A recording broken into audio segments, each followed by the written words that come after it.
Thank you so much for staying with us, everyone. Of course, one of the relationships that will shape 2018 politics is that of the executive and the legislature. So, in that interview you just saw there with Mr. Abe, a political and policy analyst, his take on what could happen in the coming year. You know that it has always been, well, a not so smooth relationship that we have seen in the past years between those two arms of government. Let's look further into what 2018 will portend for Nigeria's politics. Dr. Reuben Abati, from a chairman of the editorial board of the Guardian newspaper and the former presidential advisor to former President Goodluck Jonathan, has been talking to us on the program tonight. With your benefit of experience in the political atmosphere, and of course, and the corridors of power, you were talking about what could happen within these political parties, especially the major ones, the APC, and now you're talking about the PDP. Yes, I was going to say the PDP, has a chance. The PDP appears not properly organized, if I may use that word, instead of a shorter word. I wrote a piece after the convention of the PDP convention, the aftermath, in which I tried to outline the dangers of internal democracy, not just within the PDP, but also within the APC. And I said that the PDP seems not to have learned its lessons. With the many challenges that the Buhari administration has had, the PDP looks like it stands a good chance in 2019, but it may be sabotaged by its own internal contradictions. And I had called for, an attempt to address those internal contradictions frontally. But the article was misinterpreted. It was taken as, it was interpreted from an ethnic perspective, which is something that is not really important from an analytical point for me.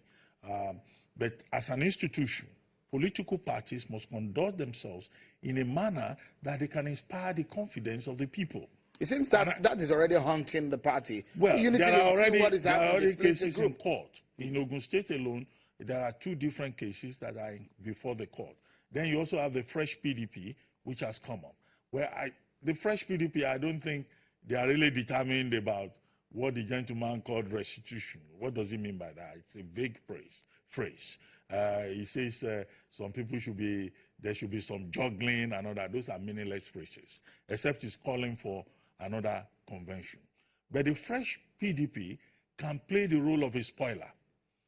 It may well be that there are certain persons within the PDP who want to defect into the APC or other political parties or into another political party that may still emerge. And they will have justification within the province of the provenance of the Electoral Act to say, look, there was a crisis in our party, and so we have defected, we have moved to another party, and they will be justified in doing so. All right. However, what is important in all of this is the interest of the Nigerian. We should keep saying it. We are already seeing the body language of the politicians. They just want power. They want position. And they always want to get it back. Ideas are in short deficit. And even the APC that promised Nigerians 3 things: security, the economy, and corruption fight. And the fight against corruption. Nigerians are not convinced that that has been done effectively. Some Nigerians, you mean? Well, is it some Nigerians? In my own assessment, the majority of Nigerians. And some of the enforced errors that we have been seeing, some of them even coming close to the end of 2017, appointing ghosts to positions, giving a vacuous speech, expansive, but we'll talk about some part of that speech. But let's talk about the relationship between the executive and the legislature. Do you think that might be hurtful? We might say some hurting or some crises within those 2 institutions, especially in the issues of budgeting?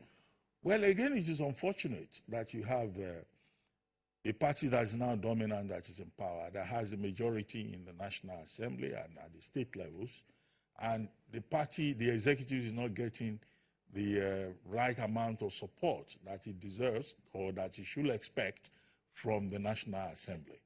On the issue of budgeting, we have discussed this before in this forum, and I made the point that the National Assembly is acting irresponsibly. There's nothing called budget padding, okay? The budget itself, the budget bill, is a proposal. It is their duty to look at it. There's something that is called line for line budgeting. If they look at those issues, they can understand what is there. Now, a group called Budget has also tried to throw up some of the contradictions. It's a job to clean up that budget and then relate with the federal government, the executive, and give Nigerians a budget that is workable. They had promised us that the budget will be ready by January. Today is January 2.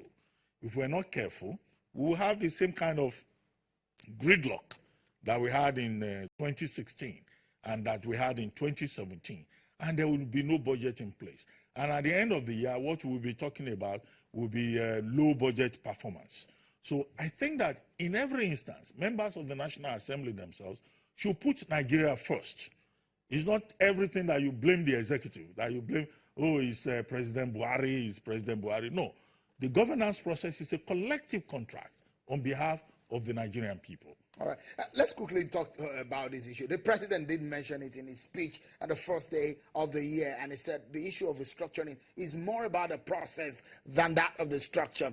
It was a very big conversation in the year 2017, and from our own point of view, it might be another big issue in 2008. And already people are criticizing the president or the presidency stance on this.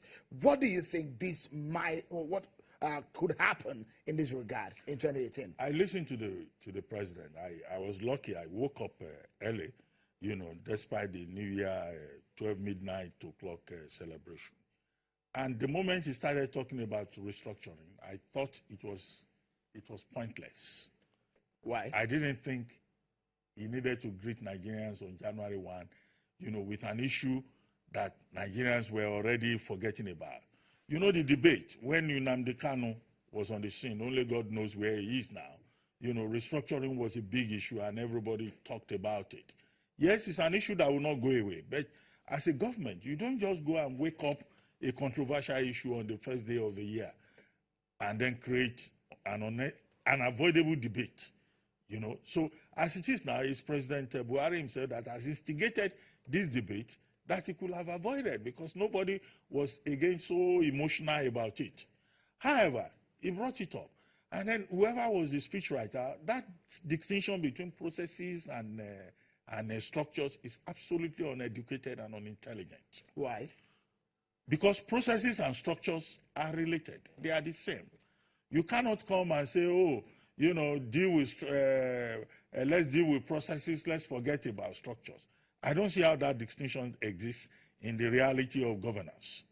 But what is important, however, is that the paragraphs of the president's speech dealing with this issue says the government is open to ideas. The government is open to ideas, is open to debate, is open to discussion. So what that means is that, yes, this discussion can continue. But to say that, look, because we dealt with a parliamentary government, we should deal with presidential system of government for a long time, that does not preclude or exclude the right of the people to continue to ask questions about how they are governed. Right. Otherwise, the speech, I think, is about the best that has been delivered so far in terms of its range. All right. Dr. Reuben Abati, a former media advisor to former President Goodluck Jonathan, thank you so much for your time on the program. Happy New Year again. And I hope to see more of you in the coming days of the year as the political activities of the year kickstart. Thank you so much. That's our show tonight, everyone. Many thanks for being part of it. I'm Sean Kimale. Bye-bye.